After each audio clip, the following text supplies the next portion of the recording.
जालिम कितना जुल्म करेगा सत्ता के गलियारों से। कुदरहा तृतीय की गली गली गूंज रही है प्रदीप यादव राजा भैया के नारों से। तो भाइयों बहनों याद रखें, आने वाले 2026 के पंचायत चुनाव में अपना जिला पंचायत प्रदीप यादव राजा भैया को बनाना है। अपने क्षेत्र में विकास की गंगा बहाना है।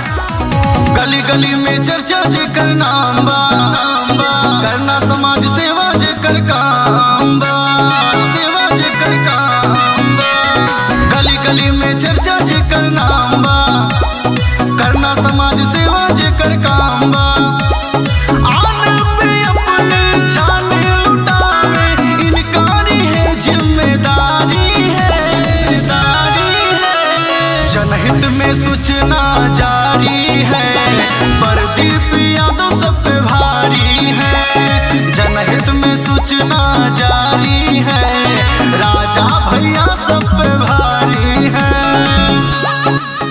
नई सोच, युवा जोश, आपके अपने जाने पहचाने नेता दमदार प्रत्याशी, आपके अपने युवा भाई प्रदीप यादव राजा भैया जो इस बार है मैदान में जनता जनार्दन के सम्मान में। तो भाइयों बहनों याद रखें, किसी के लालच किसी के बहकावे में नहीं आना है। कुदरहा तृतीय से इस बार अपना जिला पंचायत प्रदीप यादव राजा भैया को बनाना है। अपने क्षेत्र में विकास की गंगा बहाना है।